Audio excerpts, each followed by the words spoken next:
Madam ఇప్పుడు మామూలుగా plan ఏంటి అసలు? ఇప్పుడు వీళ్ళకు ఏమని చెప్పారు, ఎవరు వస్తున్నారని చెప్పారు?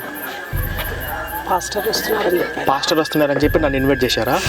ఇప్పుడు ఇక్కడ ఉన్న వాళ్ళందరూ క్రైస్తవులా? మొత్తం క్రైస్తవులేనా? ఓకే, అందరూ క్రైస్తవులు. బైబిల్ కూడా పెట్టుకొని వచ్చారు. బొట్టు పెట్టుకోలేదు కదా, మీరు కూడా బొట్టు పెట్టుకోకుండా మంచిదైంది.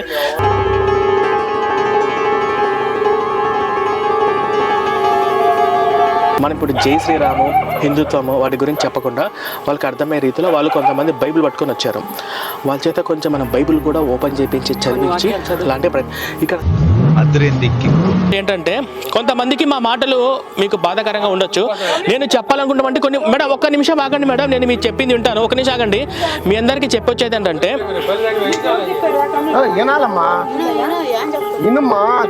సరేనమ్మా, మీరు ఫాలో అయిపోండి అయితే, అట్లనే ఈశ్వరం నమ్ముకోండి అయితే. ద్వితీయోపదేశకాండం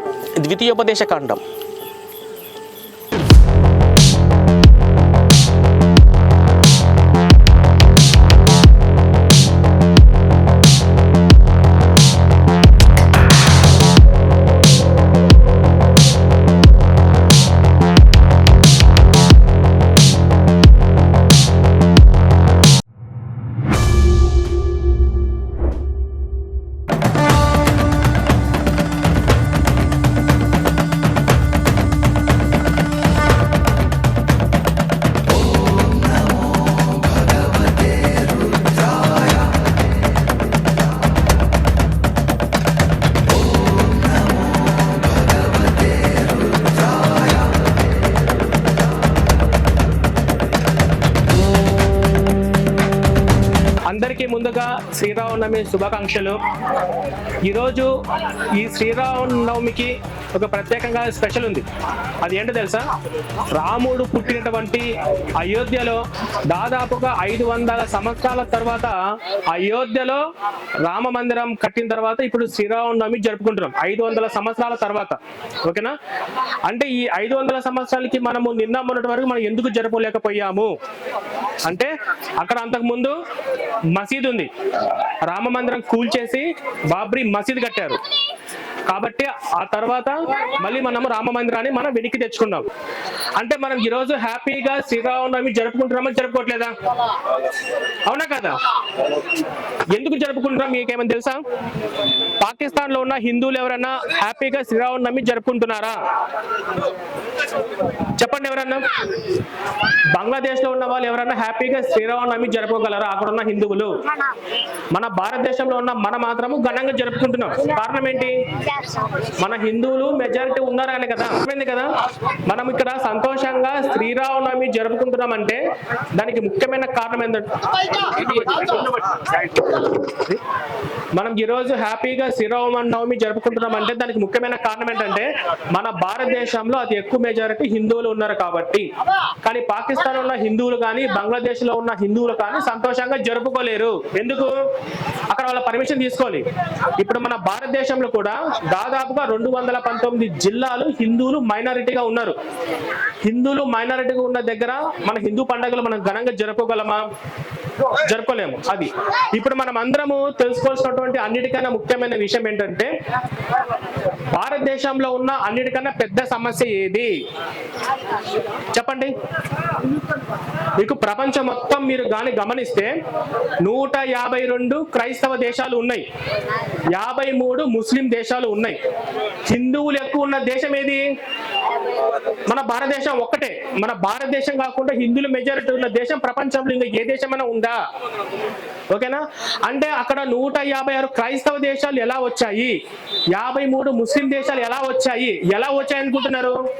అంటే ఆయా దేశాలలో ఆయా సంస్కృతి ఉండేది. మన భారతదేశంలో మన హిందూ సంస్కృతి ఉన్నట్టు ఆయా దేశాలలో ఆయా మతాలు ఉండేటి. ఓకేనా? కానీ అక్కడ ఏం జరిగింది అంటే ఈ యొక్క బ్రిటిష్ వాళ్ళు కానీ ఒక మన భారతదేశం మాత్రమే కాదు ప్రపంచంలో ఉన్న అన్ని దేశాలు ఆక్రమించుకుంటున్నారు. వారి రాజ్యాన్ని స్థాపించుకుంటున్నారు. అక్కడ ఉన్న వాళ్ళు ఎంతో మంది కోట్లాది మంది నిర్దాక్షిణ్యంగా చంపి వాళ్ళ మతాన్ని అక్కడ ఆయా దేశాలలో విస్తరింపజేశారు.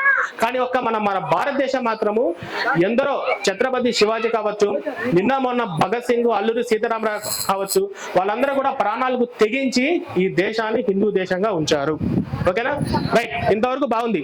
అసలు మన భారతదేశంలో ఇప్పుడు మనం హిందువులు సంతోషంగా హ్యాపీగా ఉండగలుగుతున్నామా? First point. అసలు మన భారతదేశంలో ఉన్న అన్నిటికన్నా పెద్ద సమస్య ఏంటి? మనము మన ఇంట్లో హ్యాపీగా ఉన్నాం అంటే ఈ రోజు మీ ఇంట్లో ఎవరికి ఈ మత ప్రాబల్యము యొక్క ప్రమాదం తెలియదు కాబట్టి మనం అందరం హ్యాపీగా ఉన్నాం, సంతోషంగా ఉన్నాం అని చెప్పి మీరందరూ అనుకుంటున్నారు. కానీ మన భారతదేశంలో ఉన్న అన్నిటికన్నా పెద్ద సమస్య ఏంటి అంటే ఈ దేశంలో ఉన్న హిందూ సంస్కృతిని సర్వనాశనం చేయడం కోసం పాషాండ మతాలు ప్రయత్నాలు జరుగుతున్నాయి. ఇక్కడ ఉన్న హిందూ సంస్కృతిని నాశనం చేయాలి, ఇక్కడ ఈ దేశాన్ని కూడా హిందుత్వం లేకుండా చేయాలి అని ఈ పాషాండ మతాలు ప్రయత్నం చేస్తున్నాయి. వాళ్ళు ఎవరో కాదు, వాళ్ళు బ్రిటిష్ నుంచి కానీ పాకిస్తాన్ నుంచి కానీ బంగ్లాదేశ్ నుంచి వచ్చిన వాళ్ళు కాదు. మన భారతదేశంలోనే మన ఇంటి చుట్టుపక్కల మన దగ్గరలోనే ఉంటూ మన హిందుత్వం మీద వ్యతిరేకత భావన తీసుకొని వస్తూ వాళ్ళ మతాన్ని ఇక్కడ రుద్దాలనే ప్రయత్నాలు జరుగుతున్నాయి. ఓకేనా? అంటే ఏంటి? వాళ్ళు ఎంచుకున్నటువంటి అంశం ఏంటి? మత మార్పిడి. ఓకేనా? ఇక్కడ ఉన్న వాళ్ళు మీలలో ఎవరైనా కానీ ఓకే, చాలా చోట్ల ఏం జరుగుతుందంటే ఈ పాస్టర్లు అక్కడక్కడ చర్చిలు కట్టి వాళ్ళకు ఫస్ట్ పాయింట్, వాళ్ళ ఫస్ట్ ఎజెండా ఏంటంటే వాళ్ళ మతాన్ని ఇక్కడ విస్తరింప చేయాలి అని వాళ్ళ ఫస్ట్ పాయింట్. దానికోసం వాళ్ళు ఏం చేస్తారంటే వాళ్ళు మొట్టమొదటిగా ఈ విగ్రహారాధన మహాపాపం అంటారు. ఓకేనా? అంటే విగ్రహారాధన అంటే మనము మన దేవుని ఒక విగ్రహం రూపంలో కొలుచుకుంటాము, పూజించుకుంటాము, అది మన దైవం. కానీ ఫస్ట్ ఈ అంటే వాళ్ళు చర్చిలో 70 to 80% హిందుత్వాన్ని ఇతర దైవ ఆరాధన పద్ధతిని కించపరచడమే ఫస్ట్ చేసే స్టెప్. ఓకేనా? విగ్రహారాధన పాపము అంటే మీరు విగ్రహారాధన చెయ్యొద్దు, ఇంకా ఇంట్లో ఉన్న హిందూ దేవుల పటాలు తీసేయండి, విగ్రహాలు ఉంటే చెయ్యొద్దు అని ఫస్ట్ స్టెప్. తర్వాత బొట్టు చెరిపేస్తారు, ఇంటి ముందు ముగ్గు ఉండొద్దు అంటారు. తర్వాత మనము సంవత్సరంలో జరుపుకునే మన సంతోషమైన శ్రీరామ నవమి కావచ్చు, శ్రీకృష్ణాష్టమి కావచ్చు, ఉగాది కావచ్చు, సంక్రాంతి కావచ్చు, దీపావళి కావచ్చు, దసరా కావచ్చు, ఈ పండుగలలో ఉన్నటువంటి సుఖ సంతోషాలు మొత్తం కూడా చేరుకోకూడదు. ఓకేనా? అంటే సర్వే జన సుఖనోభవంతో అన్న భావన చెప్పింది మన హిందుత్వం. కానీ ఈ క్రైస్తవంలో ఇట మారితే ఏమవుతుందంటే హిందువులంటే అన్యులు. ఓకేనా? హిందువులంటే విగ్రహారాధికులు, హిందువులంటే విగ్రహారాధికులు అంటే వ్యభిచారంతో సమానము, వాళ్ళు పూజించే దేవులందరూ రాళ్ళు విగ్రహాలు అవన్నీ వ్యభిచారం వల్ల పుట్టిన వాళ్ళని చెప్పేసి హిందుత్వం మీద విపరీతమైనటువంటి ద్వేషం నింపేది, హిందుత్వం మీద విపరీతమైనటువంటి ద్వేషాన్ని తీసుకొస్తున్న ఈ క్రైస్తవ మతము. కాబట్టి ఈ మతంలో ఉన్నటువంటి ఈ లోపాలు, ఈ మోసాలు ప్రతి ఒక్కరు కూడా తెలుసుకోవాల్సిన అవసరము ఖచ్చితంగా ఎంతైనా ఉందా లేదా? ఉందా లేదా చెప్పండి. ఎందుకు ఇవాళ రేపన్నా మీ ఇంటికాడికి వచ్చి బైబిల్ పట్టుకొచ్చి మా దేవుడు నమ్మండి అని అంటారా అన్నారా? కాబట్టి దాంట్లో ఉన్న లోపాలు మనం తెలుసుకోవాలి. మన భారతదేశానికి స్వతంత్రం ఎప్పుడు వచ్చింది? 1947 ఆగస్టు 15. అప్పుడు మన భారతదేశ జనాభా ఎంత? 35 నుంచి 40 కోట్ల మధ్యలో ఉంటారు. అప్పుడు మన భారతదేశంలో హిందువుల మెజారిటీ ఎంత? 89%. ఓకేనా?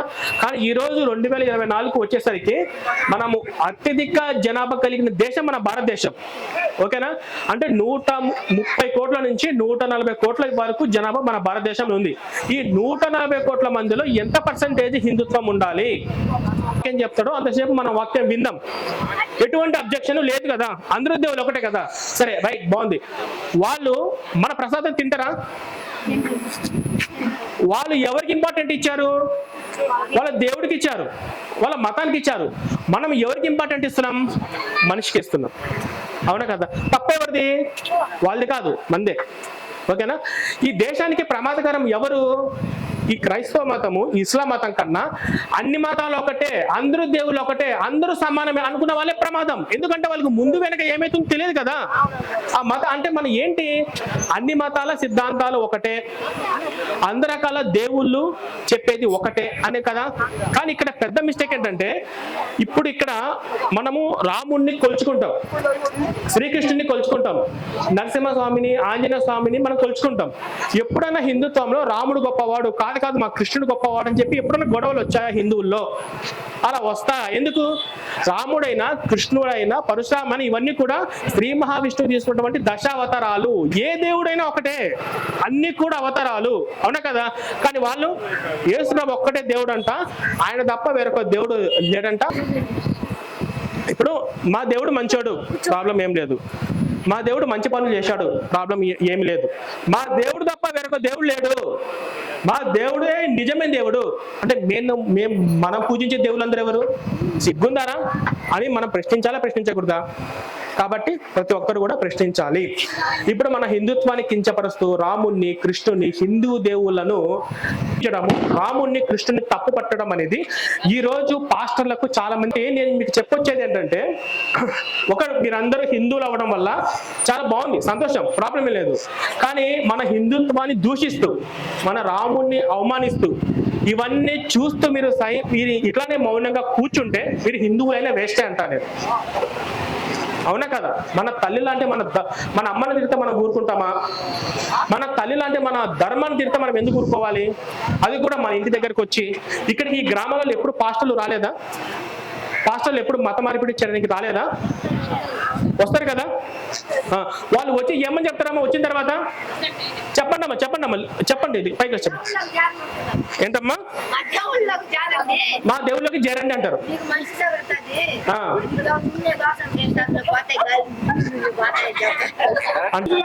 అమ్మా ఇంకొకసారి చెప్పండి కొట్టండి, జై శ్రీరామ్. పైకి అమ్మా, పైకి అమ్మ చెప్పండి కొట్టండి, జై శ్రీరామ్, జై శ్రీరామ్. ఓకేనమ్మా, నీకు నేను ఒక గిఫ్ట్ ఇస్తాను, కార్లో ఉంది, నీకు మంచి గిఫ్ట్ ఇస్తాను. ఓకేనా?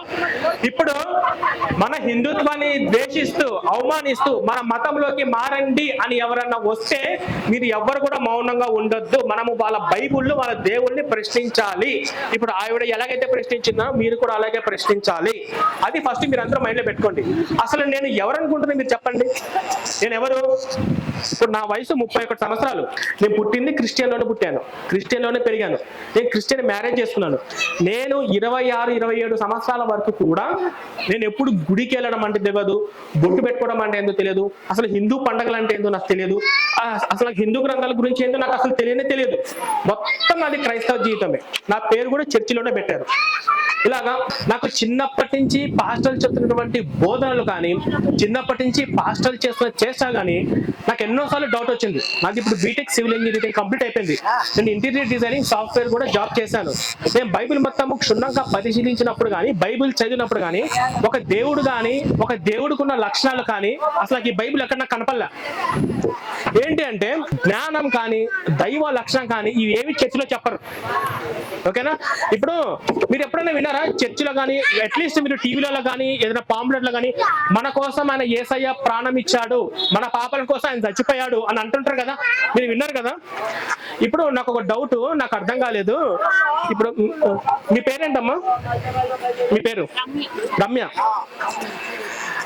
రమ్య గారు, నాకు డౌట్, మీరు పుట్టక ముందే మీ ముత్తాత అంటే మీ నాన్న వాళ్ళ నాన్న, మీ నాన్న అంటే మీ ముత్తాత నా ముని మనవరాలు పుడితే మీ అందరికి అప్పులు చేస్తుంది, ఇప్పుడే నా దగ్గర డబ్బులు తీసుకోండి అన్నారు అనుకో, లాజిక్ ఉందా? వాళ్ళ ముత్తాతకు కొడుకు పుట్టాలి, ఆ కొడుకు పుట్టాలి, ఆ కొడుకు తర్వాత మనవరాలు పుట్టాలి, ఇదంతా జరగాలి కదా. మనం పుట్టక ముందే 2000 సంవత్సరాల క్రితము నా భక్తులు పుడితే పాపం చేసిన కోట్లాది మంది చంపిన, రేపు చచ్చిపోతావు అనగా ఈ రోజు బాప్తిసం తీసుకొని యేసయ్య నువ్వే నా దేవుడు అంటే అనంతకాలము, శాశ్వత కాలము, పరలోకం అంట. ఇది లాజిక్. మీరు చూడండి, ఇప్పుడు మన భారతదేశం కోసము ఒక ఆయన ఉన్నాడు, క్రీస్తు విజయం జాన్ బాబు అని చెప్పి ఒక పాస్టర్ ఉన్నాడు. ఆయన ఏమంటే మన కోసము, మన భారతదేశం కోసం చచ్చిపోయినటువంటి ఒక భగత్ సింగ్ కానీ, అల్లూరి సీతారామరాజు కానీ, అంబేద్కర్ కానీ, మహాత్మా గాంధీజీ కానీ వాళ్ళు ఎవరు మన దేవుడు నమ్మలేదు కాబట్టి వాళ్ళు నరకంలో ఉన్నారు అంటున్నారు. డైరెక్ట్ ఆయన యూట్యూబ్ లో వీడియో పెట్టాడు. అసలు ఇది ఏమన్నా లాజిక్కా? హిందుత్వంలో ఉన్న రాక్షసులు కూడా ఇంత క్రూరత్వం ఉండదు కదా, కొన్ని ఎథిక్స్ ఉంటాయి కదా, కొన్ని నియమాలు ఉంటాయి కదా. కాబట్టి ఇవన్నీ కూడా పాస్టర్లు హిందువులలో ఉన్నటువంటి 2 అంశాలు. ఒకటి ఆశ, భయం. మా దేవుడు నమ్మితే మీకు ఫ్రీగా పరలోకం వస్తుంది అని ఒక ఆశ, మా దేవుడు నమ్మకపోతే నువ్వు నరకంలో పడిపోతావు అనే భయం. కానీ మన హిందువుల పిల్లలు మాత్రము మసీదుకి వెళ్ళినా, చర్చికి వెళ్ళినా మౌనంగా ఉంటున్నారు, వెళ్తే వెళ్ళని అంటుంటారు. కాబట్టి ఈ భావన ఖచ్చితంగా ఖచ్చితంగా మారాలి. మన పిల్లల్ని పెంచే పద్ధతి ఖచ్చితంగా మారాలి. అన్ని మతాలు సమానమే, అందరూ దేవుళ్ళు ఒకటో అనే భ్రాంతి నుంచి మనం బయటపడాలి. ఎందుకు? వాళ్ళలో భావన ఉందా? అన్ని మతాలు సమానమే వాళ్ళు అంటారా? ఎవరన్నా అంటారా? సాధ్యమవుతుందా? వాళ్ళు అనన్నప్పుడు మనకి ఎందుకు దరిద్రం? అవునా కదా? సో కాబట్టి ఈ శ్రీరామనవమి రోజు మీరందరూ కూడా ఈ బైబుల్లో ఉన్నటువంటి ఈ దరిద్రాలు, చండాలు, ఈ పాస్టర్ ఎలా స్కెచ్ చేస్తారు, ఈ పాస్టర్ల ప్లానింగ్ ఎలా ఉంటుంది, వాళ్ళు ఈ మత మార్పిడి ఎలా చేస్తారు, వాళ్ళ మైండ్ లో ఏముంటుంది అని దానికి సంబంధించి మనం నేను పుస్తకాలు రాశాను. ఒక 12 పేజీల పుస్తకము. ఆ పుస్తకం మీరందరూ తీసుకోండి, చదవండి. మీరందరూ ఈ రోజు నుంచి ఇప్పటి నుంచి మీ తోటి స్నేహితులు కానీ మీ ఫ్రెండ్స్ కానీ ముందు హిందువులందరినీ మార్చండి. హిందువులలో జై శ్రీరామ్, జై శ్రీరామ్, జై శ్రీరామ్. ఏమన్నా డౌట్లు ఉన్నాయా?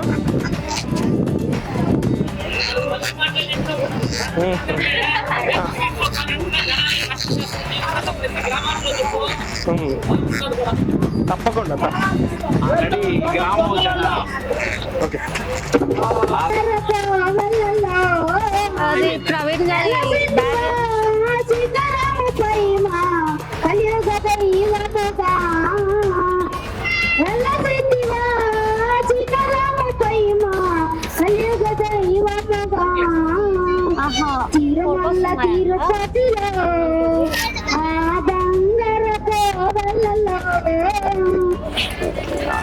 తిరుపతిలో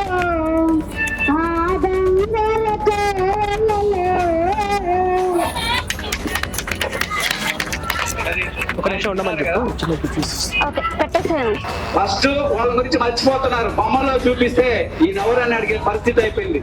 అరే క్రిస్టియన్స్ గానీ ముస్లిమ్స్ గానీ వాళ్ళు అనుకుంటున్నారా టోపీ లేకుండా పక్కకు పోడు ముస్లిం, ఆదివారం చర్చికి పోకుండా అన్నమైన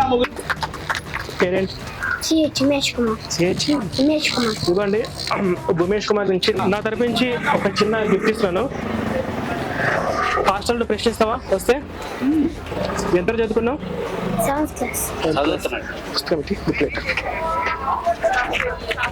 ఇదిగో ఇది చదువు. దీంట్లో బైబిల్ అంటే ఏందో, పాస్టర్ అంటే ఏందో నీకు అర్థమవుతుంది. ఇది చదివిన తర్వాత పాస్టర్ ప్రశ్నించాలి, ఓకేనా? అట్లాగే నా తరపు నుంచి ఒక ఆంజనేయ చిన్న గిఫ్ట్, ఓకేనా? Very good. ఇది కూడా తీసుకో. ఓకే, అవి ఇచ్చేసి ధైర్యము, కొన్నంత ధైర్యము, బలము బాగా గుర్తుపెట్టుకో. పాస్టర్లను ఇంటికి వస్తే ప్రశ్నించాగా అలాగే ప్రశ్నించాలి. ఈ పుస్తకం కూడా చదవండి. పాస్టర్లు వచ్చారనుకో ముందు దీనికి సమాధానం చెప్పండి అని చెప్పండి. ఓకే,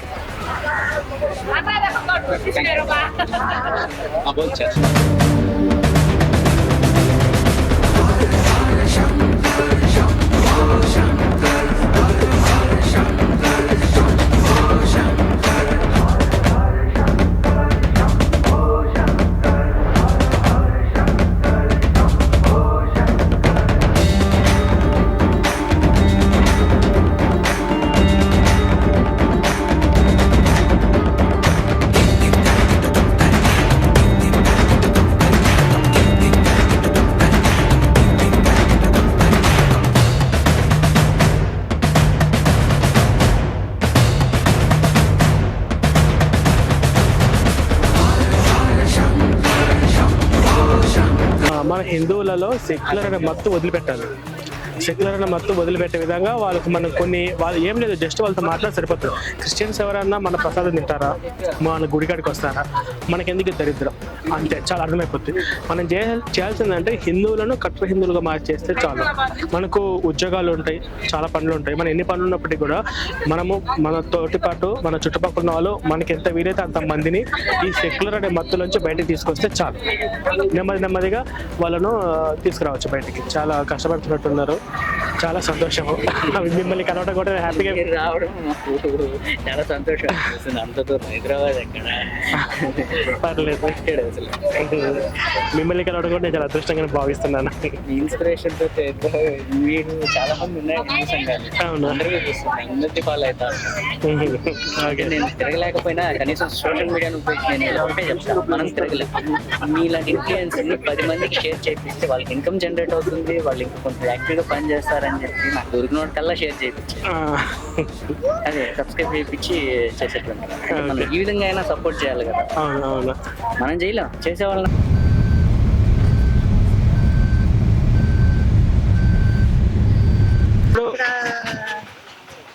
అటు నుంచి ఒక ఆయన వచ్చి పెద్ద చర్చి కట్టిండు.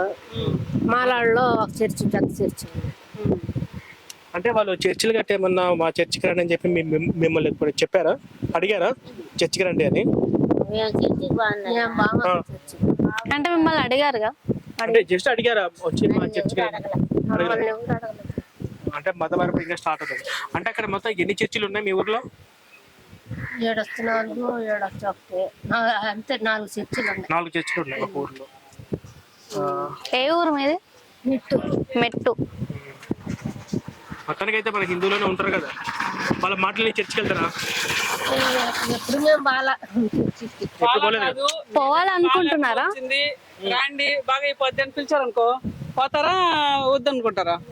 మా దేవుడు స్వామి పుట్టాలమ్మ అటువంటివి పుట్టాలమ్మని నేను నమ్ముకుంటా. ఇదిగో కట్టుకోండి దారం కూడా పుట్టాలమ్మ దారం. అంటే ఇప్పుడు పాస్టర్లు అందరూ ఏం చేస్తున్నారంటే అమాయకుల్ని, ఏమీ తెలియని వాళ్ళని కొంతమందిని టార్గెట్ చేసి చర్చికి తీసుకెళ్ళాలి, వాళ్ళ దగ్గర కానుకలు, దశం భాగాలు. ఇప్పుడు మీరు ఈ పంట పండించారు కదా, దీంట్లో 10% ఇవ్వాలంటారు. మీరు సంపాదించిన సంపాదనలు కూడా 10% ఇవ్వమని చెప్పేసి బైబిల్ పట్టుకొని వస్తుంటారు. అట్లాంటి వాళ్ళ మాటలు నమ్మకుండా మన హిందూ ధర్మంలోనే ఉండండి, ఓకేనా?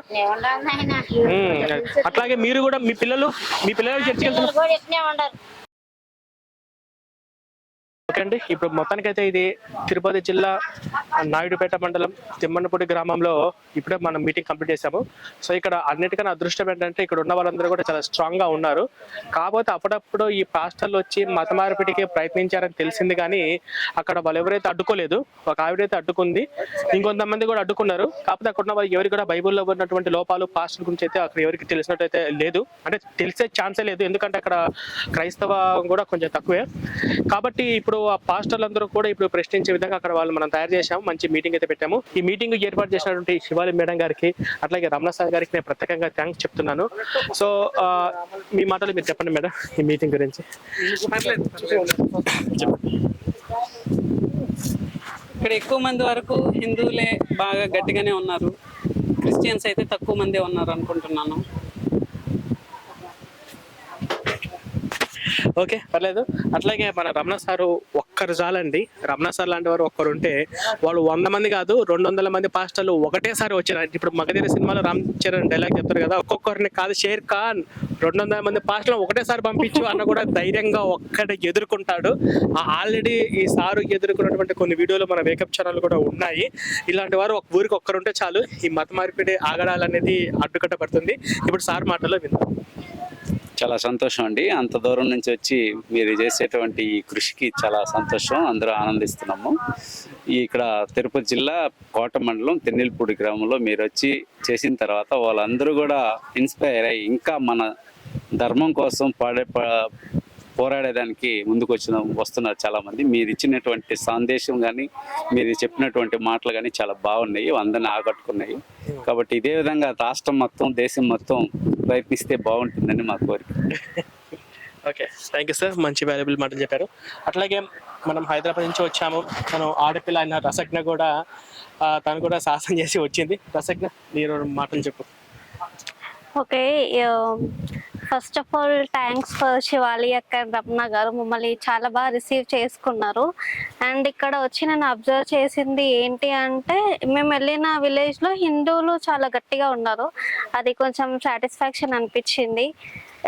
హిందూ దేశమైన భారతదేశంలోనే హిందూ మతాన్ని కాపాడుకునే దౌర్భాగ్య పరిస్థితిలో మనం ఉన్నాం కాబట్టి, సో మేమే కాకుండా ఇంకా మాలాంటి వాళ్ళు ఎంతో మంది కృషి చేయాలి అని నేను కోరుకుంటున్నాను.